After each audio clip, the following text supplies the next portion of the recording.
ఈ నెల 20వ తేదీన ప్రపంచవ్యాప్తంగా విడుదల కాబోతున్న మన్యం ధీరుడు చిత్రం విడుదల విజయవంతం కావాలని విశాఖ దక్షిణ నియోజకవర్గ ఎమ్మెల్యే వంశీకృష్ణ శ్రీనివాస్ యాదవ్ ఆకాంక్షించారు. మన్యం ధీరుడు చిత్రం విజయవంతం కావాలి. ఎమ్మెల్యే వంశీకృష్ణ శ్రీనివాస్ యాదవ్ ఈ నెల 20న ప్రపంచవ్యాప్తంగా విడుదల. ఈ నెల 20వ తేదీన ప్రపంచవ్యాప్తంగా విడుదల కాబోతున్న మన్యం ధీరుడు చిత్రం విజయవంతం కావాలని దక్షిణ నియోజకవర్గ ఎమ్మెల్యే వంశీకృష్ణ శ్రీనివాస్ యాదవ్ ఆకాంక్షించారు.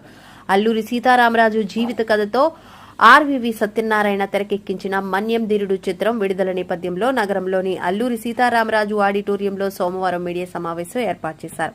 ఈ కార్యక్రమానికి ముఖ్య అతిథిగా విచ్చేసిన ఎమ్మెల్యే వంశీకృష్ణ శ్రీనివాస్ యాదవ్ మాట్లాడుతూ ప్రతి ఒక్కరూ ముఖ్యంగా పిల్లలు, యువత ఈ చిత్రాన్ని చూడాలని పిలుపునిచ్చారు. ఈ రోజుల్లో సినిమా తీయాలంటే ఒక సాహసమని, అటువంటిది ఆర్వీవీ సత్యనారాయణ హీరోగా, దర్శకుడిగా, గాయకుడిగా ఈ చిత్రంలో విభిన్న పాత్రలు పోషించారన్నారు. ఈ కార్యక్రమంలో తెలుగు శక్తి యువత అభివృద్ధి సలహాదారు వి వంశీబాబు తదితరులు పాల్గొన్నారు.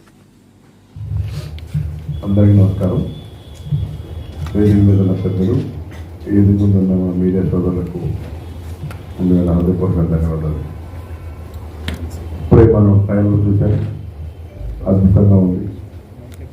రియల్గా కూడా సత్యనారాయణ చాలా ఫీట్ చేసిన విషయం స్పష్టంగా కనపడతా ఉంది.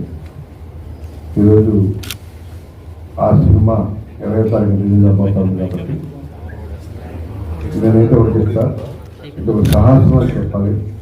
ఈ రోజుల్లో సినిమా తీయడమే కష్టం, అలాంటిది ఆయన ఒక హీరోగా, ఒక ప్రొడ్యూసర్గా, ఒక సింగర్గా ఇన్ని పాత్రలు పోషిస్తూ ఇవాళ సినిమా చేశాడంటే ఆయన డేరికి మెచ్చుకోవాలి.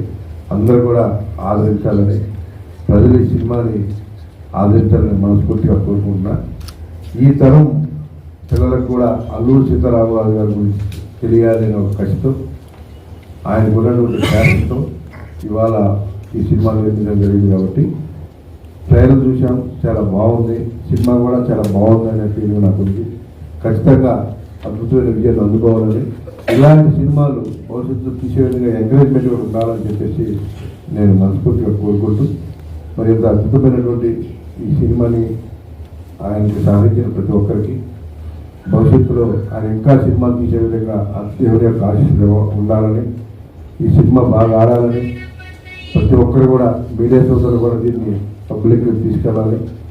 అందరూ ప్రతి ఒక్కరు కూడా దీన్ని పబ్లిక్గా తీసుకెళ్ళి సినిమా బాగా ఆడే విధంగా ఆశీస్సులు ఇవ్వాలని, ఆ దేవుని యొక్క ఆశీస్సులు కూడా ఉండాలని మనస్ఫూర్తిగా కోరుకుంటూ, ఈ అద్భుతమైన సినిమా రావడం రోజులు ఇంకా మంచి మంచి సినిమాలు తీసే విధంగా ఆ దేవుని యొక్క ఆశీస్సులు మా సత్యనారాయణ గారికి ఉండాలని మనస్ఫూర్తిగా కోరుకుంటున్నాను. అడవికి వెళ్ళి ఆ బ్యాంబూ అన్ని తెచ్చుకుని ఒక సంవత్సరం పాటు కష్టపడి తయారు చేసుకున్నాను నేను. అంటే క్రాఫ్ట్ వర్క్ కూడా చేతి పనులు నాకు వచ్చు. Because I'm from cultivation family. నాన్నగారు టీచర్గా పనిచేస్తూ కల్టివేషన్ కూడా చేసేవారు. And he himself is an actor also.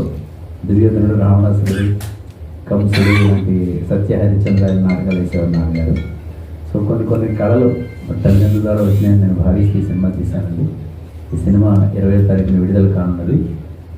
ముఖ్యంగా ఇందులో ఒక మంచి పాట, నమోస్తుతే భారతమాత సమస్త ప్రపంచ ప్రజ సంగీత చరిత అనేటువంటి చక్కటి తెలుగుతో, సంస్కృత మిళితమైనటువంటి తెలుగుతో ఒక పాటను నేను పాడాను.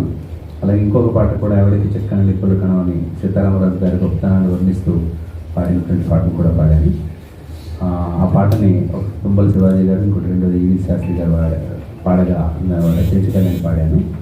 ఈ చిత్రానికి దర్శకత్వం ఎక్కల నరేష్ గారు చాలా అద్భుతంగా, చాలా కష్టపడి, నిజంగా ఆయన కూడా మొదటిసారి డైరెక్టర్.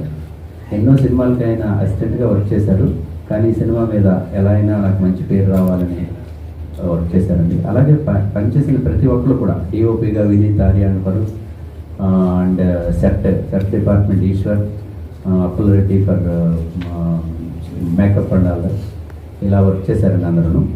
యాక్టర్స్ కూడా మన విశాఖ వాస్తవ్యులు, కొంచెం సినిమాల్లో ఎక్స్పీరియన్స్ ఉన్నటువంటి వాళ్ళందరూ కూడా యాక్ట్ చేయడం జరిగింది. ఇందులో ఒక కమెడియన్ క్యారెక్టర్స్గా జబర్దస్త్ సినిమాలో ఉన్నటువంటి రాబేట్ అప్పారావు గారు, సత్తిపండు, మరియు వాళ్ళ యొక్క టీంలోనే ఉన్నటువంటి మా బావగారు కోరుకొండ రంగారావు గారు 2016 Guinness book of world record హోల్డర్గా ఉన్నటువంటి ఆయన కూడా కామెడీ ఫిల్మ్స్ అన్ని చేశారు. సినిమాని అందరూ చాలా బాగా ఆదరించారండి. అలాగే కారడవల్లో వెళ్ళి అలాంటి 100 సంవత్సరాల క్రితం ఉన్నటువంటి నేచురల్ హట్స్తో కూడినటువంటి తాండాలు ఉంటాయి, గిరిజన తాండాలు కొన్ని ప్రాంతాలకు వెళ్ళి దారులు కూడా సరిగా లేనటువంటి ప్లేస్కి వెళ్ళి అందులో ఉన్న మోడర్న్ ఐటమ్స్ని కొంచెం మేకప్ చేసి ఆ ఊళ్ళో షూటింగ్స్ చేయడం జరిగింది.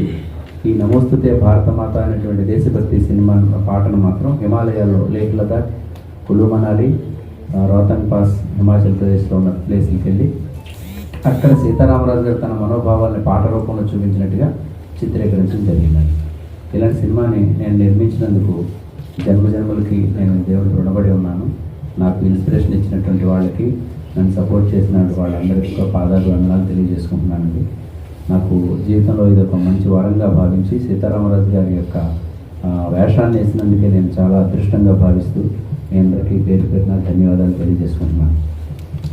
ఇక ఈ సినిమా ఆర్వీవి గారు నా దగ్గరికి ఒక రోజు ఒక ప్రోగ్రాంలో పాటలు పాడుతుంటే నేనే అన్నాను, సరే మీరు సీతారామరాజుకి చాలా దగ్గరగా ఉన్నారు, తప్పకుండా మీకు అది నేను శిక్షణ ఇస్తానండి. అంటే నాకు నేను పాటలే కదండి పాడతాను, నాకు ఈ వేషాలు నాటకాలు ఇవన్నీ నాకు రావాలి.